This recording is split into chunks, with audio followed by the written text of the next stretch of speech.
Salut tout le monde, j'espère que vous êtes en pleine forme et prêts à suivre l'explication de cette nouvelle leçon, la description. Nous allons voir les caractéristiques d'un texte descriptif et à la fin de cette leçon, vous serez capable de reconnaître une description et son organisation et vous maîtriserez également la notion d'objectivité et de subjectivité du narrateur. Voici le texte qu'on va étudier. Je vais vous le lire. Nous pataugions dans une eau tiède délicieuse. Notre approche dérangeait des bandes de poissons aux couleurs bleu-vert et rouge foncé. À côté de nous, les arbres agitaient mollement de grandes palmes. Ils étaient immenses et chargés de fleurs étranges, allongés là en grappes et enserrés du haut en bas, troncs et branches. Partout, des papillons splendides voletaient dans le ciel et leur balai se mêlait à celui des petits oiseaux couleur de feu. Dès que nous sortîmes de l'eau, notre chien courut et secoua sa fourrure parce qu'elle regorgeait d'eau. Je vous explique en quelques mots de quoi il s'agit. Le narrateur se trouve pour une raison inconnue dans l'eau et au fur et à mesure qu'il avance dans cette eau, il décrit la nature. On découvre à la fin du texte qu'il est accompagné de son chien. Avant de commencer, je vous demande de mettre votre lecteur en pause à chaque fois que je vous présente une série de questions pour chercher les réponses. On passe à la première série de questions. Je vous lis les questions. Où se trouve le narrateur? Est-il en mouvement ou immobile? La description est-elle statique ou dynamique? Justifiez la réponse. Dans la troisième question, la description statique veut dire que ce que je décris est stable. La description dynamique, c'est quand ce que je décris est en mouvement. La réponse à la première question est « Le narrateur se trouve dans une eau tiède », comme il a dit dans son texte. La réponse à la deuxième question est « Il est en train de bouger puisqu'il avance dans l'eau ». On relève du texte notre approche dérangée des bandes de poissons. Pour la troisième question, la description est dynamique puisque ce que l'observateur décrit est en mouvement. Je relève du texte notre approche dérangée des bandes de poissons, les arbres agités mollement de grandes palmes, des papillons splendides voletaient et leur balai se mêlait à celui des petits oiseaux couleur de feu. La règle de cette partie, c'est qu'on a deux types de description. Une description statique est une description de l'objet, que ce soit un lieu, un personnage, mais quand cet objet est immobile. Une description dynamique est une description de l'objet, mais qui est en mouvement. On passe à la deuxième série de questions, l'ordre de la description. Relevez les indications de lieu dans le texte, citez les éléments décrits dans leur ordre d'apparition, relevez du texte deux adjectifs de couleur avec les mots qu'ils qualifient et expliquez leurs règles d'accord. Quel ordre la description suit-elle? En ce qui concerne la première question, les indications de lieu sont dans une eau, à côté d'eux, là, partout et dans le ciel. Dans la deuxième question, les éléments décrits sont une eau, des bandes de poissons, les arbres, palmes, fleurs, des papillons et les oiseaux.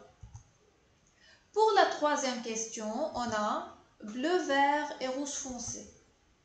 Ces deux adjectifs qualifient les bandes de poissons. On n'a pas accordé les adjectifs parce que ce sont des adjectifs de couleur composés de deux mots.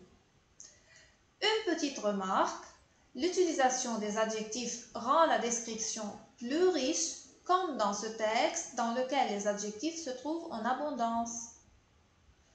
Dans la quatrième question, quel ordre la description suit-elle? On a dans le texte, dans une eau, donc il commence au fond si vous voulez, à côté, là, ici il est à la surface de l'eau, puis partout et dans le ciel, il finit donc par ce qu'il y a en haut. La description se fait donc du bas vers le haut, puisque le narrateur commence à décrire en étant dans une eau tiède, puis il décrit ce qu'il y a à côté, là, partout, et il finit sa description dans le ciel. On continue avec la règle de cette partie. Donc, l'ordre adopté dans la description doit être souligné par des indicateurs spatiaux comme devant, derrière, en haut, en bas, etc. L'ordre adopté peut être spatial, c'est-à-dire du haut en bas, de gauche à droite, du plus loin au plus proche ou le contraire. Et il peut suivre une autre logique comme de plus important au moins important, du général au particulier, etc. Passons maintenant à la troisième série de questions, le temps verbal. Quel est le temps verbal dominant dans ce texte? Quelle est la valeur de ce temps? Pour trouver le temps verbal dominant dans le texte, on retourne au texte. On a 8 verbes à l'imparfait, 3 verbes au passé simple. Donc, le temps verbal dominant est l'imparfait de l'indicatif. Pour la deuxième question qui concerne la valeur de ce temps, ces verbes sont à l'imparfait de l'indicatif qui marque une description.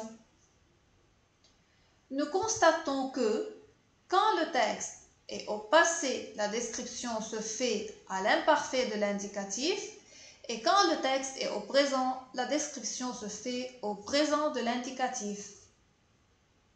On continue avec une nouvelle série de questions qui concerne l'objectivité et la subjectivité du narrateur. Qui est le narrateur? Relevez dans les 2 premières lignes les pronoms personnels qu'il indique. Quel est le statut du narrateur? Relevez 2 adjectifs qui montrent que le narrateur apprécie ce qu'il voit. La description est-elle donc subjective ou objective? La réponse à la première question est la suivante.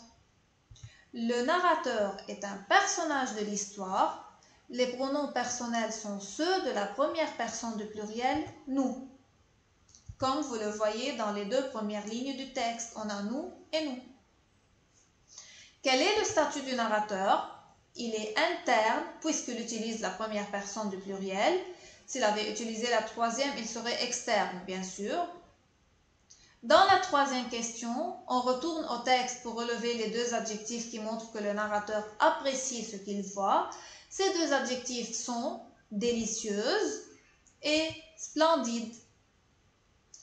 La description est subjective puisque l'observateur exprime ses sentiments à travers ces 2 adjectifs-là qui montrent qu'il apprécie ce qu'il voit. Les règles de cette partie sont les suivantes. Une description objective désigne de manière neutre et indique les caractéristiques propres à l'objet comme la taille, la couleur, la forme, quel que soit l'observateur. Une description subjective indique également les effets produits par l'objet sur le sujet, ses jugements, ses sentiments, que ce soit la peur, la joie, etc. Les adjectifs enrichissent la description et apportent plus de détails sur ce que je décris pour le rendre plus réel et parfois on peut deviner si le narrateur est objectif ou subjectif en faisant attention aux adjectifs qu'il emploie. La conclusion générale de toute la leçon est la suivante. La description vise à représenter une chose absente, lieu, objet, personnage, etc. Pour décrire au passé, on utilise l'imparfait de l'indicatif. La description peut être statique si l'objet est immobile, dynamique si l'objet est en mouvement. L'ordre adopté dans la description doit être souligné par des indicateurs spatiaux. Le narrateur peut être interne ou externe et il peut décrire d'une manière subjective ou objective. Voilà, c'est la fin de notre leçon. N'oubliez pas de vous abonner à notre chaîne pour consulter nos plus récentes vidéos. À bientôt!